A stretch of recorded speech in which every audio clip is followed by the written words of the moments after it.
السلام علیکم ورحمۃ اللہ وبرکاتہ۔ دوستو، امید ہے کہ آپ حضرات بخیر و عافیت ہوں گے اور اپنا سبق خوب اچھے طریقے سے یاد کر رہے ہوں گے۔ کل ہم نے سارے رولز اور قاعدے اور اپنا سبق پڑھنے کے ساتھ ساتھ یہ ریوائز کیا تھا کہ حمزہ زبر آ، با زبر با زیر بی، با پیش بو، یعنی سنگل ورڈ کے ساتھ زبر زیر پیش تینوں کو ملا کر یہ ریوائز میں لیا تھا۔ اب ہمیں اگلا سبق یہ ریوائز میں لینا ہے کہ حمزہ کے ساتھ با ملانا، حمزہ کے ساتھ پا ملانا، تینوں حرکت کے ساتھ زبر زیر پیش سب کے ساتھ، تاکہ تلفظ خوب اچھے سے ریوائز ہو جائے۔ ہمیں اس کو پڑھنا ہے حمزہ با زبر اب، حمزہ با زیر اب، حمزہ با پیش اب، یہ سبق کے ساتھ ساتھ۔ تو آج کا ہمارا یہ چھٹا سبق 7واں سبق ہے۔ یہ ہم نے یا رب دل دے سن لے والا کل کیا تھا۔ آج ہمارا یہ اگلا سبق ہے، یہ آج عام والا۔ چلیے شروع کرتے ہیں۔ جیسے یہ آج، اس میں دیکھیے فرسٹ کے جو 2 یا 3 لائن ہوں گے، اس میں 2 3 لیٹرز ملا کر ایک لفظ بنے گا۔ پھر آگے انہی لفظوں سے ایک وہ ناقص جملہ ملے گا، تو ہم نیچے والا متن پڑھیں گے، اوپر والا ہجے، اوپر والے کو اتنا ہجے کر لیں گے کہ نیچے والا خود بخود ہمیں زبان پر آ جائے۔ تو اوپر والے کو دھیان سے دیکھیے۔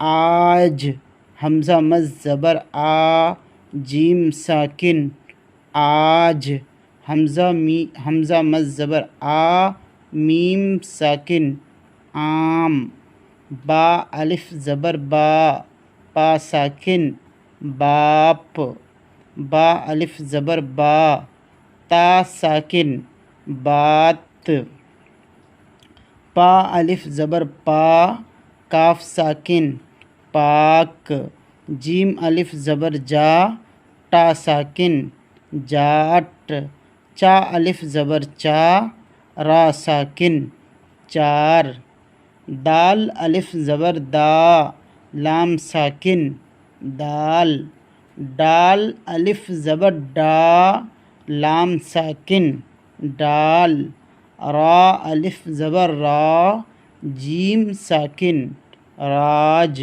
شین الف زبر شا، میم ساکن، شام، صاد الف زبر صا، فا ساکن، صاف، کاف الف زبر کا، ٹا ساکن، کاٹ، کاف الف زبر کا، میم ساکن، کام، میم الف زبر ما، نون ساکن، مان، نون الف زبر نا، کاف ساکن، ناک، یا الف زبر یا، دال ساکن، یاد، را الف زبر را، ہا ساکن، راہ، گاف الف زبر گا، حمزہ یا زیر اے، گا اے، میم الف زبر ما، نون ساکن، مان۔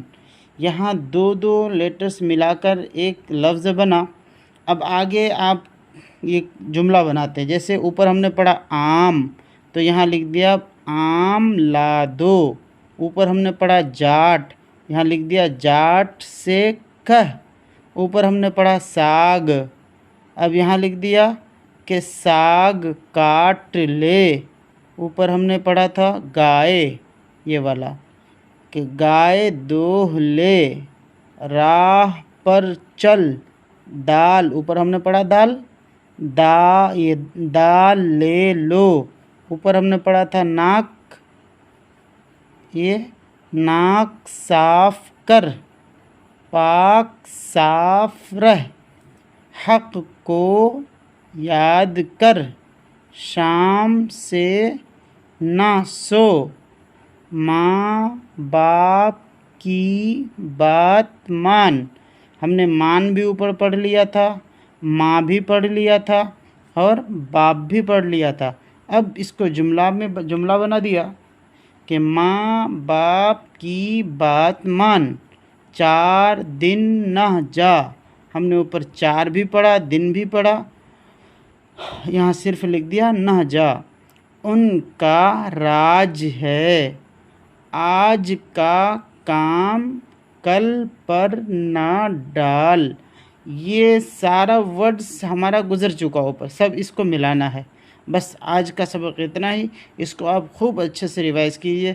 آپ کا یہ سبق جتنا ہی پکا ہوگا، آگے آپ کو پڑھنے میں اتنی آسانی ہوگی اور اتنے اچھے سے پڑھ سکیں گے۔ اگر چینل پر نئے آئے ہیں تو چینل کو سبسکرائب ضرور کریں، اور ہم پڑھنے کے ساتھ ساتھ لکھنا بھی سکھاتے ہیں۔ تو چلیے اب لکھنا سیکھیں گے۔ کل ہم نے سیکھا تھا الف با تا سا سا ضاد تک، آج تا زا سے سیکھیں گے۔ کل ہم لوگ صاد اور ضاد تک لکھ چکے تھے، اب ہے طا۔ تو طا کو ہم ایسے لکھیں گے، دھیان سے دیکھیے، ایسے لکھ لینا ہے۔ یہ ہے طا۔ ضا کی شکل سیم ہے، بس اس میں ایک نقطہ دینا ہے ضا۔ اس کے بعد ہے عین، عین کو ایسے لکھ لینا ہے عین۔ غین بھی سیم ہے، آپ کو صرف اوپر نقطہ دینا غین۔ اس کے بعد فا، فا، قاف، چھوٹا کاف، چھوٹا کاف، لام، میم، نون، واو، ہمزہ، یا، یہ